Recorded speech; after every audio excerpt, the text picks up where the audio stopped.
Hello and welcome to Amin Online English, the best place to learn English online. In this lesson, we are going to learn some phrasal verbs that are related to the topic of travel and transport.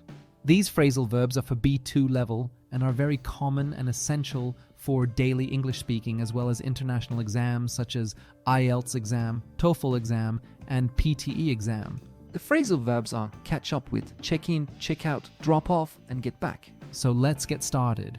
The first phrasal verb is catch up with. This means to reach or come to the same point as something or someone that is ahead of you. For example, you can say, example 1, I was late for the meeting, so I had to catch up with the others on the way. Example 2, she's been studying hard to catch up with the rest of the class. In the first example, the speaker was behind the others and had to move faster to join them. In the second example, the student was behind the rest of the class in terms of academic performance and had to work harder to reach their level. This phrasal verb is inseparable, which means you cannot put an object between the verb and the particle. The second phrasal verb is check in. This means to register one's arrival at a hotel or airport and receive a room key or boarding pass, respectively.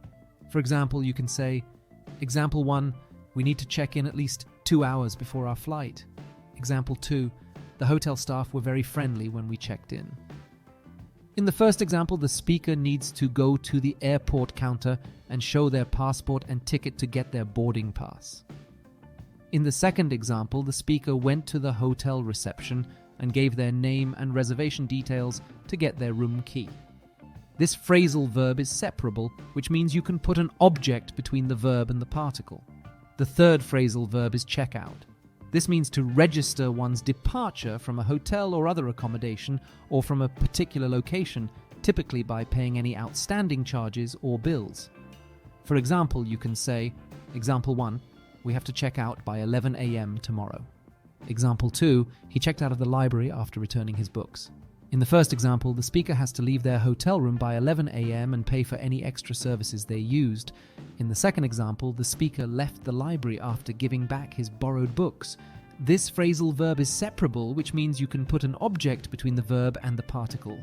The fourth phrasal verb is drop off. This means to take someone or something to a specific location and leave them there. For example, you can say, example 1, can you drop me off at the station on your way to work? Example 2, she dropped off her dry cleaning at the shop. In the first example, the speaker asks someone to drive them to the station and let them get out of the car there. In the second example, the speaker took her clothes that needed dry cleaning to the shop and left them there.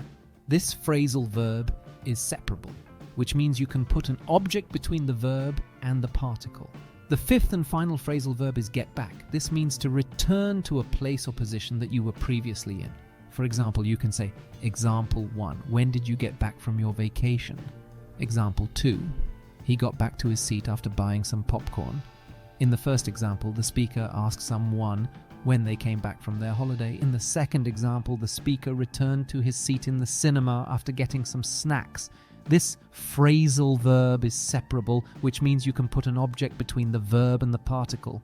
Now that we have learned these 5 phrasal verbs, let's review them again for a deeper understanding. I will say each phrasal verb and its definition again, and you can repeat after me.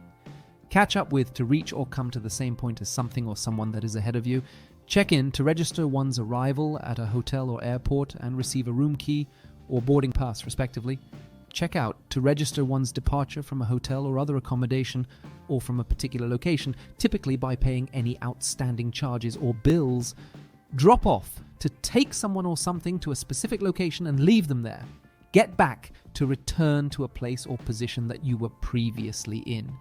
Great job, you have learned 5 useful phrasal verbs for travel and transport. To review them further, you can do some exercises on our website or watch some videos on our YouTube channel where we use these phrasal verbs in different contexts and situations. Thank you for listening to this lesson from Amin Online English. We hope you enjoyed it and learned something new today. If you did, please subscribe to our channel and give us a thumbs up. For more language learning resources, visit our website at aminonlineenglish.com. See you next time.